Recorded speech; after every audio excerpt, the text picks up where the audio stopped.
Hello दोस्तों, नमस्कार। अभी की सबसे बड़ी खबर आ रही है। भारत बनाएगा पाकिस्तानी JF-17 फाइटर जेट का इंजन। जी हाँ दोस्तों, सुनने में आपको हैरानी जरूर होगी, लेकिन यही सच है। पूरी जानकारी आपको बताएंगे किसको ये कॉन्ट्रैक्ट मिला है, साथ ही साथ आपको बताएंगे चीन के दबाव में फिर एक बार झुक गया श्रीलंका। लग नहीं रहा था कि झुकेगा, लेकिन आखिर भारत के विरुद्ध चला ही गया। बताएंगे दोस्तों आखिर क्या वजह रही कि चाइना के आगे झुकना पड़ गया श्रीलंका को। साथ ही बताएंगे हिंदू है तो इनको मार क्यों नहीं देते। नफरत फैलाने के अड्डे बने पाकिस्तान के मदरसे। बताएंगे दोस्तों क्या खुलासा हुआ है पाकिस्तान के मदरसों का, उन मदरसों के अंदर क्या चल रहा था, सारी जानकारी आपको बताएंगे। पीलीभीत से वरुण गांधी के चुनाव लड़ने को लेकर भी खबर आ रही है। बताएंगे किस पार्टी से लड़ेंगे, वो सारी जानकारियां बताएंगे। बस आप वीडियो के अंत तक बने रहेगा। और खबरों में आगे बढ़ने से पहले अपने देश भारत का और भारतीय सेना का दिल से समर्थन करते हैं तो वीडियो को लाइक करके चैनल को सब्सक्राइब करके बेल आइकन दबा के कमेंट में जय हिंद कहना मत भूलेगा। चलते हैं पहली बड़ी खबर की तरफ, जहां अपना भारत बनाएगा पाकिस्तानी JF-17 फाइटर जेट का इंजन। HAL को मिला तगड़ा कॉन्ट्रैक्ट, हथियार इंडस्ट्री की बहुत बड़ी उड़ान। जी हां, सुनने में हैरानी हो सकती है, लेकिन यह खबर सच है कि पाकिस्तान जिस JF-17 लड़ाकू विमान का इस्तेमाल अपनी वायुसेना में करता है, उस फाइटर जेट में इस्तेमाल होने वाली इंजन RD-33 का उत्पादन अब अपने भारत में होगा। जी हाँ, पाकिस्तान जिस लड़ाकू विमान पर गर्व करता था, शान करता था कि JF-17 उसके लिए भगवान है, अब उस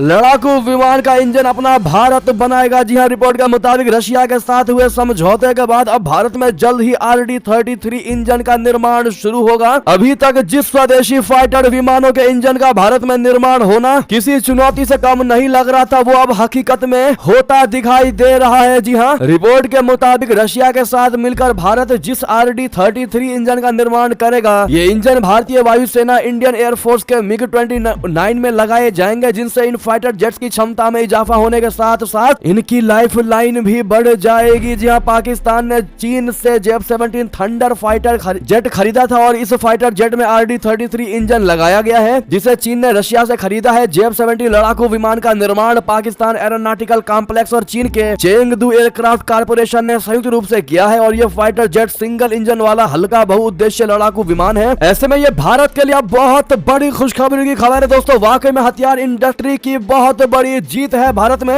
हथियार इंडस्ट्री की बहुत बड़ी उड़ान आप कह सकते हैं। ऐसे में जिस हथियार पर, जिस लड़ाकू विमान पर पाकिस्तान अपने आप को गौरवान्वित महसूस करता था, उसको लगता था कि ये लड़ाकू विमान भारत में भेजने के लिए बनाया जा रहा है, अब उसी लड़ाकू विमान का इंजन भारत में बनेगा पाकिस्तान के लिए। इससे बुरी खबर तो खैर कुछ नहीं हो सकती, और भारत के लिए इससे अच्छी खबर कुछ भी नहीं हो सकती। ऐसे में इस खुशखबरी के लिए कमेंट में आप लोग मेरा भारत महान कहना मत भूलेगा, और इसका सबसे बड़ा क्रेडिट आप किसको देंगे दोस्तों, जो आज भारत ग्रो कर रहा है। कमेंट में लिखकर जरूर बताइएगा, देखते हैं किसका नाम लेती है भारत की जनता। और साथ ही साथ इस वीडियो को आज जितना ज्यादा हो उसका शेयर कर दीजिएगा। चलते हैं अगली खबर की तरफ, जहां चीन के दबाव में न आते आते भी झुक गया श्रीलंका। विदेशी जहाजों को अपने बंदरगाहों पर रुकने की दे दी अनुमति। बता दें, भारत के लाख मना करने के बावजूद भी श्रीलंका झुक गया चाइना के सामने। जी हाँ, श्रीलंका की सरकार ने कहा है कि वे रिसर्च करने वाले विदेशी जहाजों को अपने बंदरगाहों पर सामान भरने या ठहरने की अनुमति देंगे। दरअसल श्रीलंका ने पहले इस पर प्रतिबंध लगा दिया था, रेस्ट्रिक्शन लगा दिया था, बैन लगा दिया था, लेकिन बीते दिनों श्रीलंका ने जर्मनी के एक सर्वे जहाज को अपने बंदरगाह पर रुकने की इजाजत दी, जिस पर चीन भड़क गया और उसने श्रीलंका के सामने अपना विरोध दर्ज कराया। अब चीन के विरोध के बाद श्रीलंका ने यू टर्न लेते हुए विदेशी जहाजों को बंदरगाहों पर सामान भरने की इजाजत दे दी है। जी हाँ, दरअसल भारत ने श्रीलंका में आए 2 अत्याधुनिक रिसर्च जहाजों को लेकर चिंता जाहिर की थी। इसके बाद श्रीलंका की रानिल विक्रमसिंघे की सरकार ने ऑफ शोर रिसर्च जहाजों के श्रीलंका के बंदरगाहों पर रुकने पर 1 साल का प्रतिबंध लगा दिया था। अब श्रीलंका ने आधिकारिक रूप से स्वीकार किया है कि विदेशी जहाजों को अब यहाँ ठहरने की अनुमति दी जाएगी। हालांकि श्रीलंका के विदेश विभाग के प्रवक्ता ने साफ किया है कि अनुमति सिर्फ जहाजों को सामान भरने की दी गई है और वे किसी भी तरह के रिसर्च नहीं कर सकेंगे। लेकिन रियलिटी क्या है वो आप और हम अच्छे से जानते हैं कि कहने और करने में बहुत फर्क होता है, क्योंकि भारत की टीम वहां देखने नहीं जा रही है कि आप उसको रिसर्च करने दे रहे हैं चाइना के जहाज को, या सिर्फ सामान उतरवाने और लादने की ही गारंटी ले रहे हैं। बहरहाल ऐसे में श्रीलंका वाकई में जब उसको जरूरत पड़ती है दोस्तों, मदद की नीड होती है, तो भारत के सामने झुक जाता है। और अब जब देश की स्थिति ठीक होती नजर आई है, तो फिर एक बार ये परमिशन दे करके वो भारत को आंख दिखाने की ही कोशिश कर रहा है। हम उसको ऐसा ही कहेंगे कि वो फिर अपने बुरे दिन को भूलता जा रहा है। इस पर आपकी राय तो बनती है दोस्तों। अब देखना ये होगा कि इस पर भारत की विदेश मंत्रालय का क्या बयान आता है। नेक्स्ट खबर आपको बता दें, हिंदू है तो मार क्यों नहीं देते। जी हाँ, ये हाल है पाकिस्तान के मदरसों का, जहाँ नफरत फैलाने जैसे दिए जाते हैं शिक्षा। जी हाँ दोस्तों, नफरत फैलाने के अड्डे बने पाकिस्तान के मदरसे। क्या पढ़ाया जाता है उसके अंदर हुआ सबसे बड़ा खुलासा। सबसे पहले हम आपको बता रहे हैं, पाकिस्तान में हिंदुओं की हालत किसी से छिपी नहीं है। पड़ोसी मुल्क से आए दिन हिंदू मंदिरों पर हमले की खबरें आती हैं, तो कभी हिंदुओं को निशाना बनाया जाता है। पाकिस्तान में हिंदुओं पर अत्याचार की हालत यह है कि हजारों पाकिस्तानी हिंदू आज भारत में शरणार्थी बनकर रह रहे हैं। यही वो हिंदू है जो पाकिस्तान से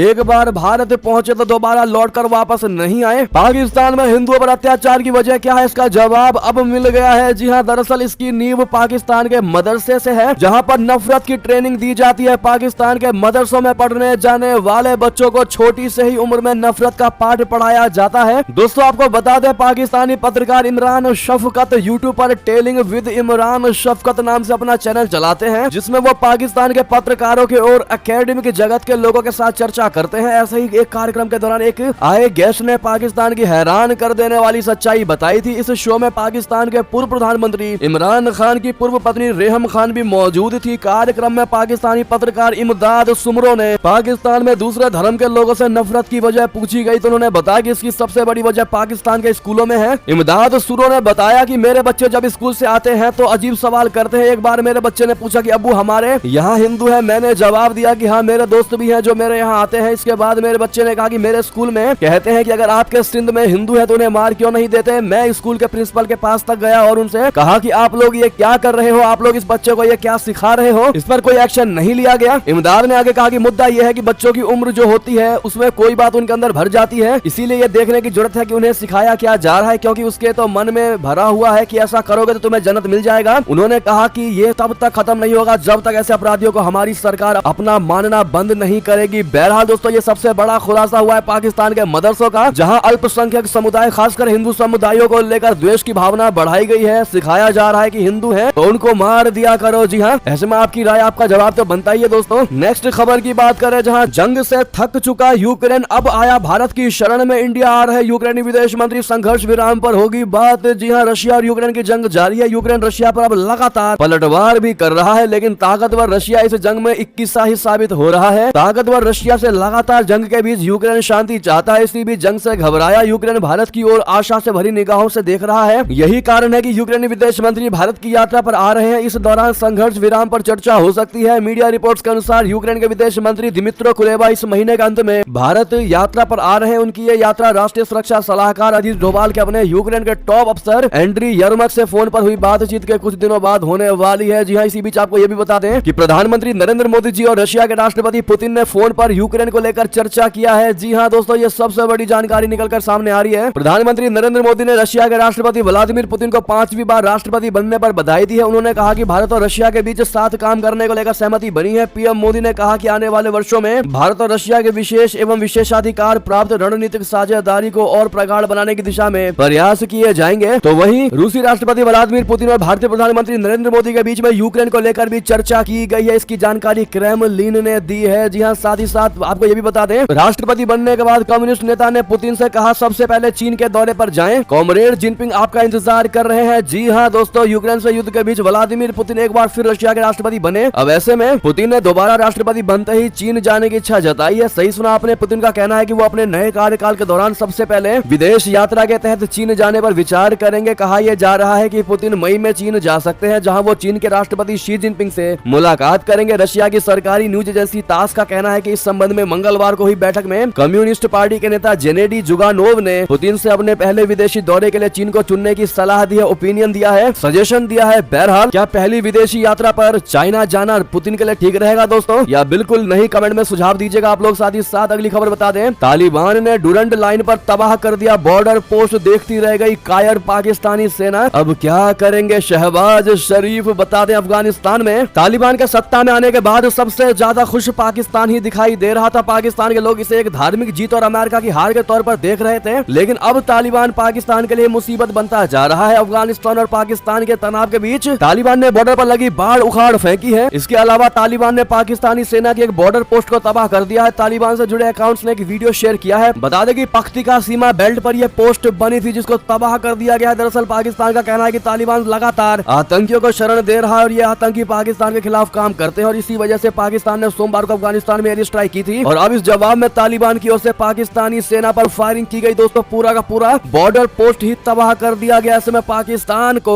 अच्छे तरीके से लपेट दिया है तालिबानियों ने। बहरहाल जिस तालिबानी के आड़ में भारत को दहलाने की कोशिश में लगा था पाकिस्तान, आज उसी तालिबानियों ने पाकिस्तान पर ही भारी पड़ते हुए पाकिस्तान को लपेट डाला है। आखिर नीति के नियम को आप देखिए दोस्तों, इस पर कमेंट जरूर करिएगा। नेक्स्ट खबर बता दें, भारत ने पूरी दुनिया में सिखों की सुरक्षा पर आश्वस्त कर दिया है। अमेरिकी सिख नेता ने जयशंकर राजनाथ की ये कहते हुए तारीफ की है। अमेरिका के प्रतिष्ठित सिख नेता ने बताया कि भारत सरकार ने उन्हें आश्वासन दिया है कि भारत दुनिया भर में समुदाय की सुरक्षा के लिए प्रतिबद्ध है। अमेरिका के सिख संगठन के जस्सी सिंह हाल ही में भारत का दौरा करके लौटे हैं। एक सिख प्रतिनिधि मंडल का नेतृत्व करते हुए उन्होंने केंद्रीय गृह मंत्री अमित शाह, रक्षा मंत्री राजनाथ सिंह और विदेश मंत्री जयशंकर जी से मुलाकात की। जस्सी सिंह ने बताया कि भारत के इन वरिष्ठ नेताओं के साथ उन्होंने इस बात की है कि कैसे समुदाय भारत की मदद कर सकता है और देश के विकास का हिस्सा बन सकता है। उन्होंने कहा, हमें बहुत ही सकारात्मक प्रतिक्रिया मिली है। विदेश मंत्री जयशंकर जी ने कहा कि भारत सरकार दुनिया भर के सिख समुदाय की रक्षा के लिए प्रतिबद्ध है। जी हाँ, साथ ही साथ अगली खबर बता दें, दुनिया में बज रहा मार्कोस का डंका, सोमाली लुटेरों के खिलाफ एक्शन देख अमेरिकी मीडिया हैरान। नौसेना की जय जयकार। जी हाँ, हूती विद्रोहियों के लाल सागर में लगातार हो रहे हमलों और अचानक से फिर से एक्टिवेट हुए सोमाली लुटेरों के कहर से दुनिया के व्यापारिक जहाजों को बचाकर भारतीय नौसेना ने पूरी दुनिया में अपना डंका बजा दिया है। दोस्तों बार बार हम आपको यह खबर क्यों बता रहे हैं, इस बार अमेरिका से जुड़ी यह खबर आ रही है कि भारत के खिलाफ हमेशा से नेगेटिव रिपोर्टिंग करने वाले अमेरिकी अखबार भी इंडियन नेवी के स्पेशल फोर्स मार्कोस की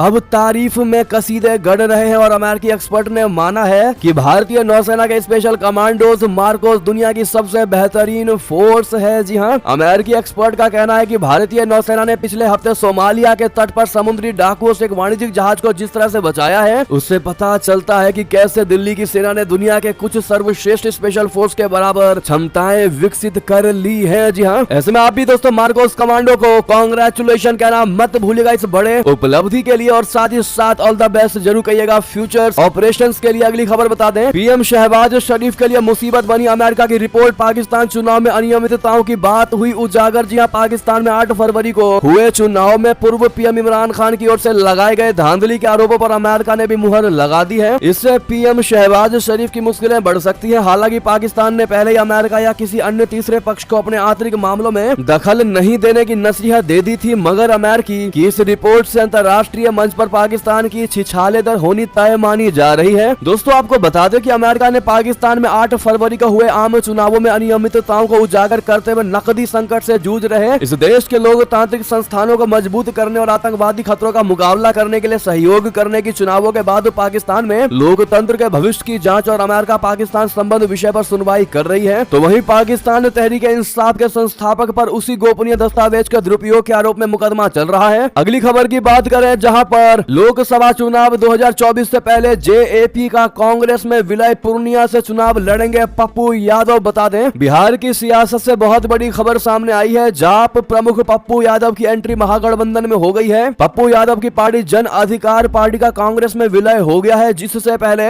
जन अधिकार पार्टी के नेता पप्पू यादव मंगलवार रात आरजेडी प्रमुख लालू प्रसाद यादव और तेजस्वी यादव से राबड़ी आवाज से मुलाकात की थी और अपनी इच्छा जताई थी। खबर है कि लालू यादव ने पप्पू यादव को कहा था कि कांग्रेस के साथ चले जाइए और पूर्णिया चुनाव लड़िए। माना यह जा रहा है कि लालू यादव के कहने पर ही पप्पू यादव ने अपनी पार्टी का विलय कांग्रेस में करा दिया, लेकिन क्या एनडीए को टक्कर दे पाएंगे पप्पू यादव? आप क्या कहते हैं दोस्तों, अपनी राय अवश्य दीजिएगा। साथ ही साथ आपको यह भी बता दें, पीलीभीत से वरुण गांधी का चुनाव लड़ना लगभग तय माना जा रहा है। अगर बीजेपी ने नहीं दिया उनको टिकट तो उनका ये होगा अगला कदम, लेकिन चुनाव जरूर लड़ेंगे। बता दें, उत्तर प्रदेश में बीजेपी की 2 सीटों को लेकर काफी कयासबाजी चल रही है। ये 2 सीटें पीलीभीत और सुल्तानपुर हैं, जहां से गांधी परिवार के वरुण गांधी और मेनका गांधी सांसद हैं। अब ऐसी खबरें सामने आ रही है कि बीजेपी इन दोनों नेताओं के टिकट काट सकती है। सूत्रों के मुताबिक अगर बीजेपी आगामी लोकसभा चुनाव में पीलीभीत सीट वरुण गांधी को टिकट नहीं देती है तो वरुण गांधी एक स्वतंत्र उम्मीदवार के रूप में लोकसभा चुनाव लड़ सकते हैं। जी हाँ, बता दें कि वरुण गांधी के प्रतिनिधि ने पीलीभीत से सांसद के नामांकन का पर्चा खरीदा है। बताया जा रहा है कि वरुण गांधी के प्रतिनिधि दिल्ली से आए थे, उन्होंने 4 सेट नॉमिनेशन पेपर खरीदे और दिल्ली चले गए, जिसके बाद माना यह जा रहा है कि वरुण गांधी चुनाव तो जरूर लड़ेंगे, चाहे बीजेपी से, अगर बीजेपी उनको टिकट देगी तो, अदरवाइज वो निर्दलीय मैदान में उतर सकते हैं। जी हाँ, इसी बीच आपको ये भी बता दें, बेंगलुरु में हनुमान बनाम अजान विवाद से बैकफुट पर आई कांग्रेस, क्या बीजेपी को मिलेगा चुनावी लाभ? दरअसल कर्नाटक की राजधानी में बेंगलुरु में बीते रविवार अजान के वक्त दुकान में तेज आवाज में हनुमान चालीसा बजाने पर कुछ लोगों ने दुकानदार की पिटाई कर दी थी। इस घटना के बाद से राजधानी बेंगलुरु में हिंदू मुस्लिम विवाद तेज हो गया। इस इस घटना को लेकर कर्नाटक में बीजेपी और हिंदूवादी संगठन प्रदर्शन कर रहे हैं। बीजेपी ने कांग्रेस की सरकार को घेर रही है और आरोपियों की गिरफ्तारी की मांग कर रही है। हालांकि पुलिस ने इस मामले पर 3 लोगों को हिरासत में ले भी लिया है। फिलहाल बीजेपी इस पूरे मामले को बजरंगबली के अपमान से जोड़ रही है, तो वहीं कांग्रेस ने बीजेपी पर ओछी राजनीति करने का आरोप लगाया है। आपको पता ही होगा कि लोकसभा चुनाव की तारीखों का ऐलान हो चुका है। ऐसे चुनावी माहौल में बेंगलुरु में हनुमान चालीसा बनाम अजान विवाद तेज हो गया है और ये मामला 17 मार्च की शाम का है, जहां बेंगलुरु के जुमा मस्जिद रोड पर स्थित मोबाइल दुकान के मालिक की कुछ युवकों ने बेरहमी से पिटाई कर दी, वो भी इसलिए कि वो कथित तौर पर हनुमान चालीसा